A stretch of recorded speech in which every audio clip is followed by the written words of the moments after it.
Hey guys. Today I wanted to come on here and talk to you briefly about cooking, groceries, food, nourishment for your body, mind, and soul. um, just wanted to discuss some challenges with being homeless, living in your vehicle, obtaining food, healthy food, and then some different products for assistance with cooking on the go. So, if you want to hear about cooking as a homeless individual and how that is done, please stay tuned.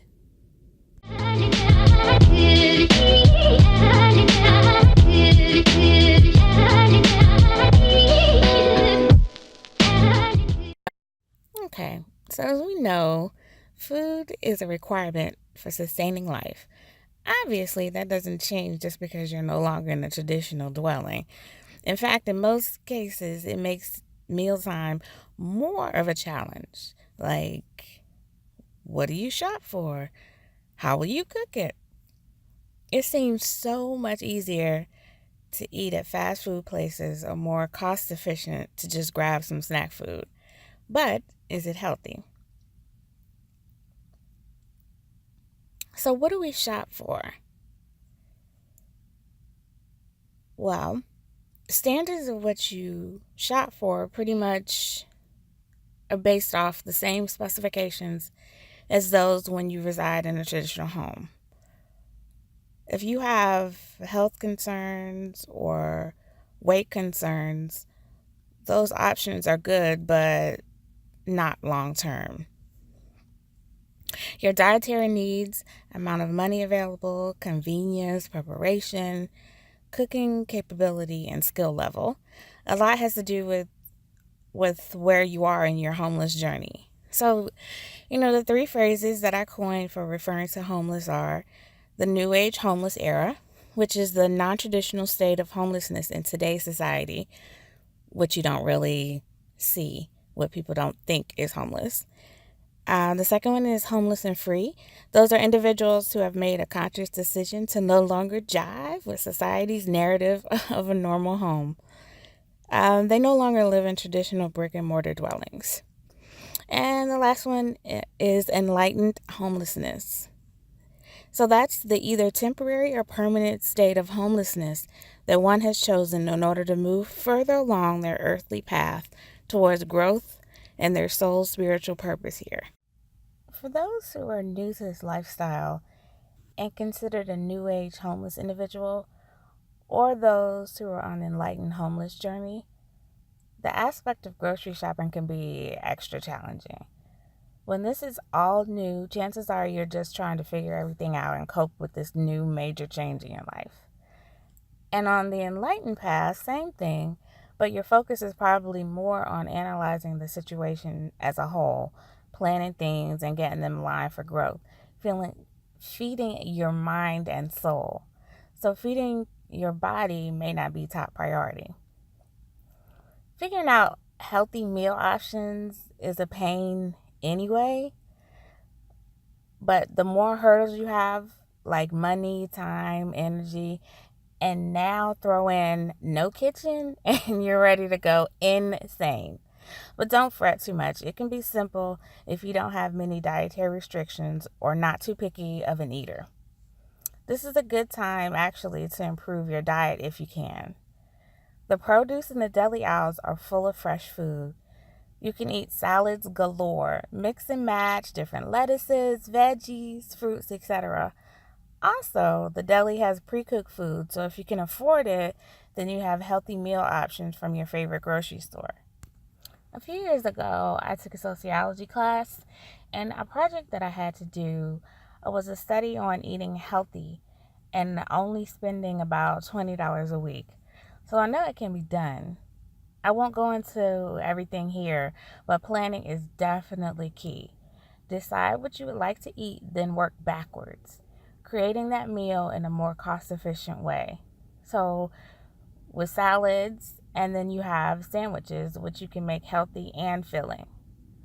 On a side note though, Um, Walmart sells emergency food supply kits ranging from 48 hours supply for 4 people for about $20 to a 30-day food supply for about $92. Also, they have special kits like lunch and dinner kits, breakfast, and so forth. So they said that food prep for this is easy. They said you just add water, boil, add food, and simmer. Wait, isn't that cooking? Uh, yeah. And it takes us to our next topic. How can I cook the food? There seems to be a couple of cooking devices that seem to be popular among the homeless and free crowd. You know, as they're out in New Mexico or California or Nevada on open plains and they're chilling in their little communities. Those little communities have this homeless thing licked, okay? Wanderers, I think they call themselves. They're preparing healthy food for themselves and inviting company over for meals. They definitely are better equipped in that department. So how do they do it, you ask? A good bit of them use solar cookers, aka solar ovens. So a solar cooker is a device which uses the energy of direct sunlight to heat, cook, or pasteurize drink and food materials. Many solar cookers currently in use are relatively inexpensive, low-tech devices, although some are as powerful or as expensive as traditional stoves. And advanced large-scale solar cookers can cook for hundreds of people. And because they use no fuel and cost nothing to operate, many nonprofit organizations are promoting their use worldwide in order to help reduce fuel costs, especially where monetary reciprocity is low, and air pollution, and to slow down the deforestation and desertification caused by gathering firewood for cooking. Apparently, these devices are awesome. I mean, every time I see one being discussed, I want to run out and buy one. You're able to cook and grill regularly and bake minimally. One can create full meals from scrambled eggs, pot roast, chicken, to baking sweet potatoes or muffins. This sounds a lot better than a bag of chips to me, okay? But then reality sets in and I realize, I'm not in the open plain in New Mexico. Where does someone who lives in a city and can barely find a place to park and sleep find a spot to cook with an open oven? Well, the open panel ovens. And actually, no one really talks about that on YouTube. It was hard for me to even find anything. I found like a snippet where someone was saying kind of in stealth mode you can cook out at Walmart. I think you could probably cook out at the park too, if weather permitted and time permitted. But there are a couple cooking devices that seem to be popular. And this YouTuber creator, CheapRVing, does an excellent interview where him and a gentleman compared two solar ovens and a reflective cooker. He's really thorough. The gentleman that he's actually interviewing, I think, goes around reviewing different solar ovens and cookers and all types of things. And the link to his page is within the video for the interview, which will be in the description box. Okay, so our next option is an alcohol heater/cooker. It's called the Dometic Origo Heat Pal 5100. It's pricey at about $200.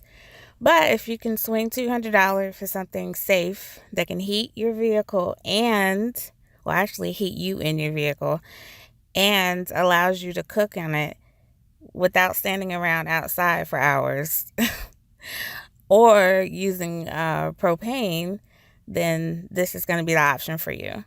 It runs on alcohol, and they actually use denatured alcohol. I think that's how it's pronounced. Or you can use isopropyl 91% or higher, which is basically the rubbing alcohol. They said that was an option too. It seems to be pretty cool. I think the thing with that is the fact that it's about $200. That's a lot of people aren't at that stage where they can spend that yet, so that might not be an option.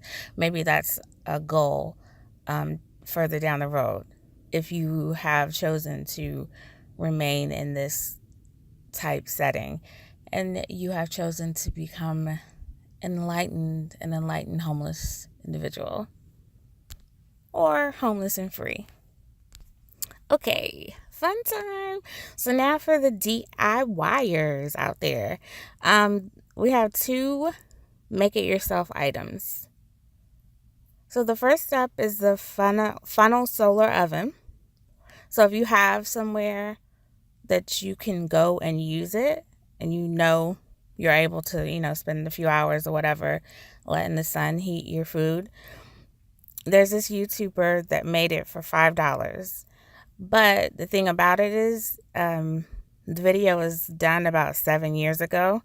They said they buy everything from the Dollar Tree, but it's kind of different now, and they sell different things, different items. But I think you can get pretty much everything that's on the list. I'm not sure, though, about the actual sun visor shade thing. I haven't seen one of those at the Dollar Tree in a minute, but if you see one where you live, then everything else I'm pretty sure is there. I think I've seen everything recently. And the bucket that they have listed can be swapped out for a waste basket. I say trash can, whatever. But just make sure it's the circular one, because that's the shape of the funnel. So you'll need the circular trash can, waste basket, whatever. If you actually have one of the buckets, then just use the bucket. So if you want to know how to make that link will be in the description box below as well, so you can check that out if you want to make one yourself. And then we have my favorite, the Arizona Tea penny can alcohol stove. I think it's pretty cool, and it's super cheap to make. So you essentially have 2 Arizona tea cans, the tall ones or the green ones. You're going to basically create a version of the stove that I was talking about earlier. That was for $200. The gentleman in the YouTuber Jiu-Jitsu 2000, he uses heat brand accelerant fiberglass insulation to absorb the alcohol. He uses a block of wood and a push pin, scissors, and of course the penny, which he said needed to be 1982 or older. Apparently, the older ones have higher copper levels, and in 1983 and above, they have more zinc. I think somebody put in the description, but it's about their copper levels. So if you can find an old penny from 1982 or before, you're in. I actually found this interesting. He did a really, really good job explaining everything while he was actually working on it. And at the end of the video, he stated that the fiberglass, the filling that he was using, was optional. And it just actually helps with getting the flames primed in the beginning of the process when you light it. And for that, I will leave the link below. I would suggest checking that one out. It's pretty cool. Okay, guys, that is all I have for this video. It was just a quick pop in, kind of discuss some cooking options and a little bit of grocery store info for you. As always, I hope that you learned something. That's my goal. I always want you to learn at least one thing and that you find it interesting. For anyone who has used any of the items in the videos or any other type of cooking apparatus that you've made or purchased, please put it in the comment section for anyone else. And I'm actually interested to know what else is kind of out there. And if you found the price worth it, if you paid for one of the solar ovens, you actually bought one, do you find that it was worth it to heat and to cook, or whichever one you use? And please don't forget to comment, share, and subscribe. Until next time. That's all for now, guys. I'm Kiki, and that's what's really going on in the streets. Remember, be the change you want to see in the world. I love you guys. Go forth in love and light. Namaste.